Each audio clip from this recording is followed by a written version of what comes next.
नमस्कार साथियों, आप सभी का हमारे YouTube channel study with success पर बहुत बहुत स्वागत है। आज मैं आप सभी को कक्षा नाइन्थ के भूगोल का पार्ट टू भारत का भौतिक स्वरूप का सबसे महत्वपूर्ण टॉपिक भारतीय मरुस्थल का चर्चा करें के बारे में चर्चा करूंगा। ठीक है। तो सबसे इम्पोर्टेंट टॉपिक है, तो सबसे इम्पोर्टेंट टॉपिक के साथ इसके एक चीज़ के बारे में जान लेना जरूरी है कि इसका लोकेशन कहाँ पर है, ये कहाँ पर अवस्थित है ना। जान लेना क्या जरूरी है कि इसका लोकेशन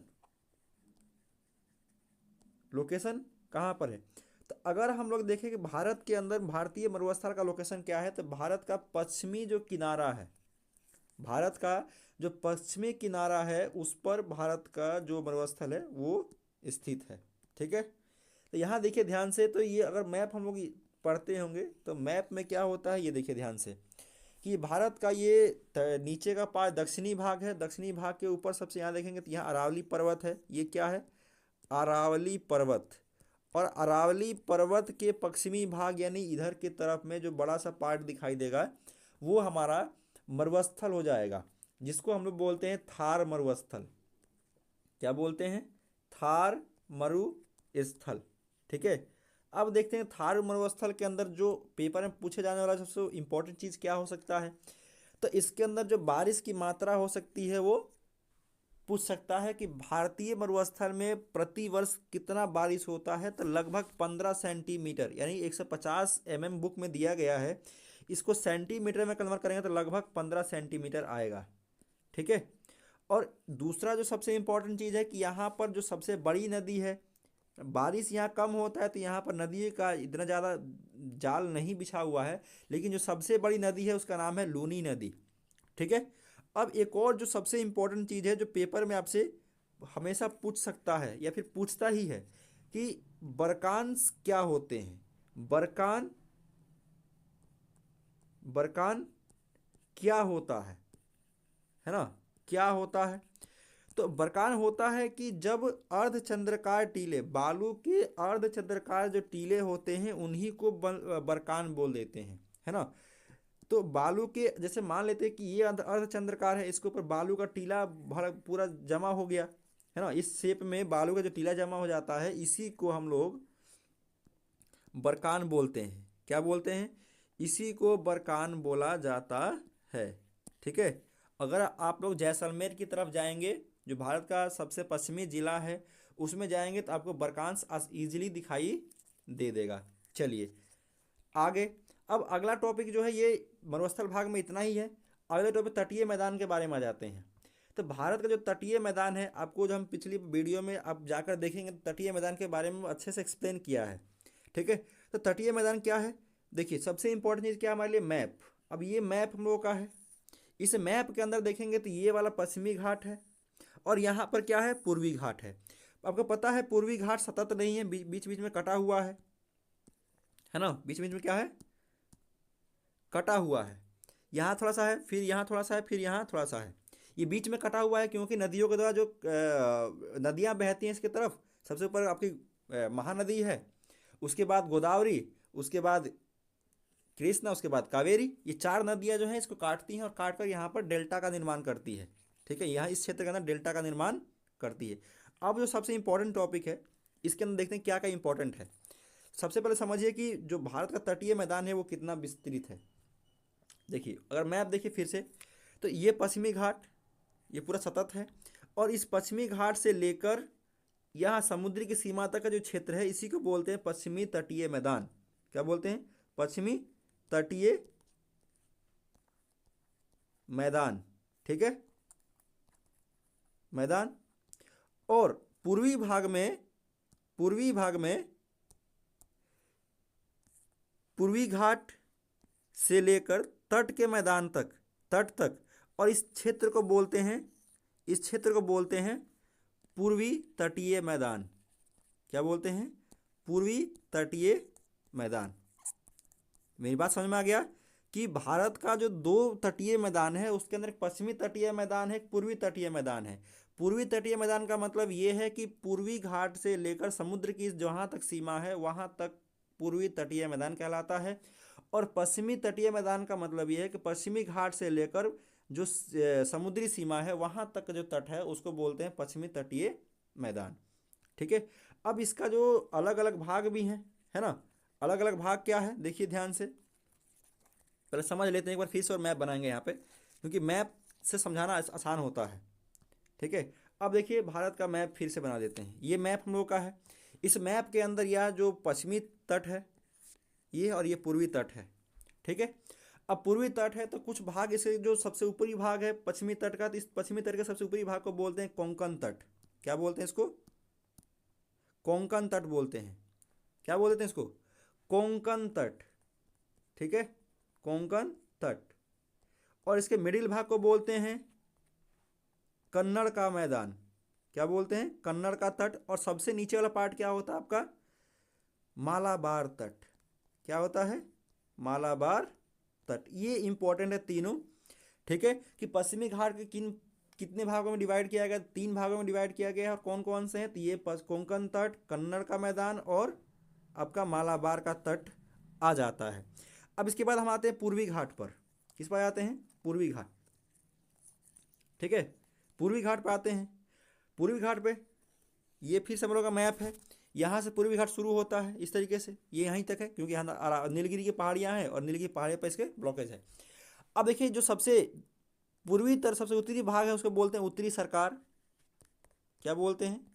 उत्तरी सरकार। और नीचे वाले भाग को बोलते हैं कोरोमंडल तट। क्या बोलते हैं? कोरोमंडल तट। क्या आप मेरी बात समझे?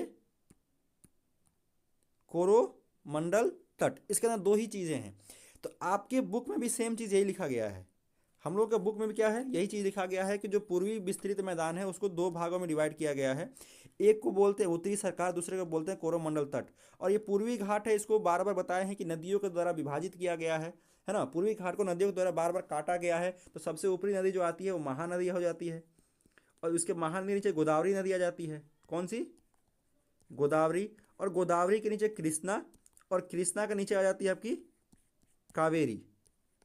ठीक है। और ये 4 नदियां हैं जो क्या करती है, उसको बार बार काटती हैं। और इन चारों नदियों को काटने की वजह से वहाँ पर जब नदी जाकर ये पश्चिमी बे ऑफ बंगाल के अंदर भी गिरती हैं, जिसकी वजह से वहाँ डेल्टा का निर्माण भी करती हैं। ठीक है, ये डेल्टा का निर्माण भी करती है, इसलिए क्षेत्र ये उपजाऊ और हो जाता है। इसके अंदर सबसे इंपॉर्टेंट चीज़ क्या है एक और, कि यहाँ पर चिल्का झील पाया जाता है। क्या पाया जाता है? चिल्का झील। और भारत में सबसे ज़्यादा खारे पानी की सबसे बड़ी जो झील है, खारे पानी की सबसे बड़ी झील, खारे पानी की सबसे बड़ी झील, सबसे बड़ी झील। और ये बड़ी झील कौन सी है? ये है आपकी चिल्का झील। ठीक है, जो पूर्वी तट पर ही स्थित है। अगला है हम लोग का, यहाँ देखिए नीचे दिया गया है, ये महानदी डेल्टा के नीचे पाई जाती है।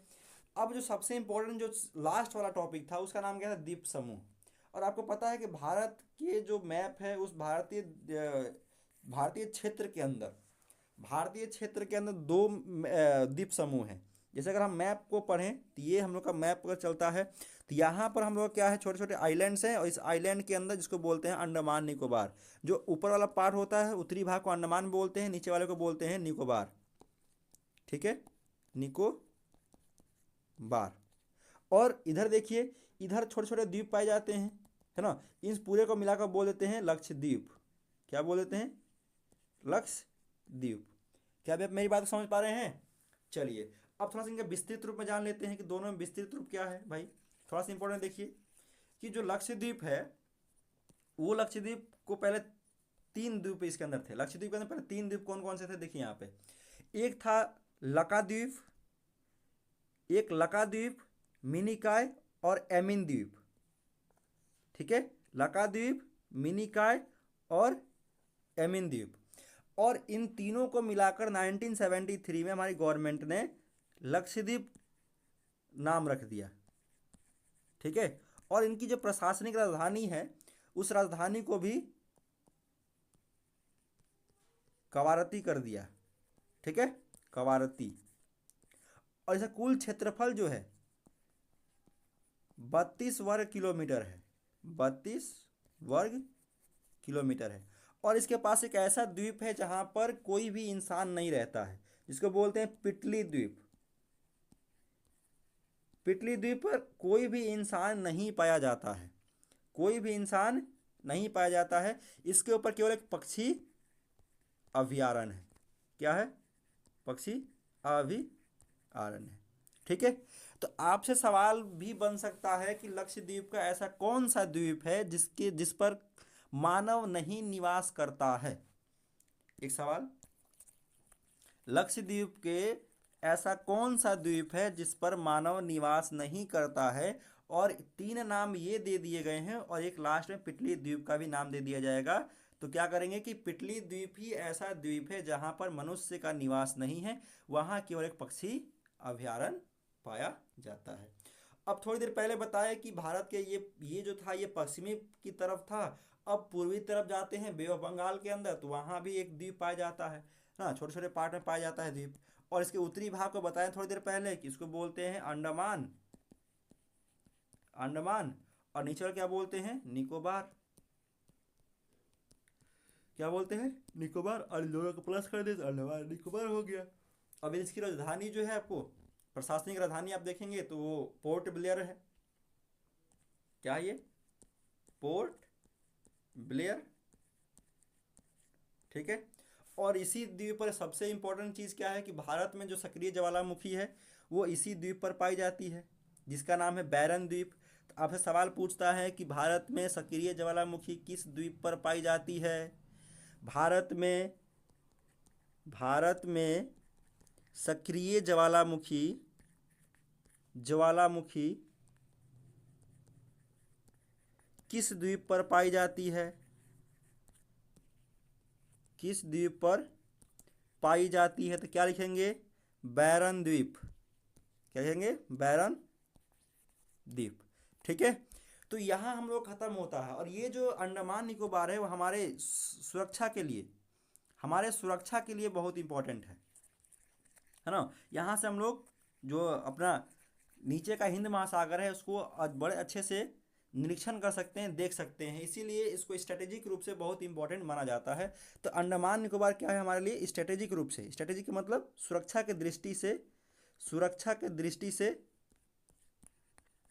दृष्टि से बहुत ही इंपॉर्टेंट है, बहुत ही इंपॉर्टेंट है। चलिए, तो आज के लिए बस इतना ही, क्योंकि ख़त्म हो गया चैप्टर। और अगर आपको वीडियो अच्छी लगती हो तो लाइक कर दीजिएगा, चैनल को सब्सक्राइब कर दीजिएगा। ठीक है। और हम लोग कल का जो इस चैप्टर को रिवीजन करके आएंगे, और रिवीजन के बाद इसमें से कम 25 सवाल तैयार किया जाएगा। उन 25 सवाल का आंसर भी आपको यहीं बता दिया जाएगा। यानी मान लीजिए कि एक तरह से टेस्ट के रूप में ये कल सवाल दिया जाएगा आप लोगों को। इधर 25 क्वेश्चंस तैयार किए जाएंगे और यहाँ से फिर आपको सारे सवाल सोल्व भी करने होंगे। ठीक है। चलिए, धन्यवाद।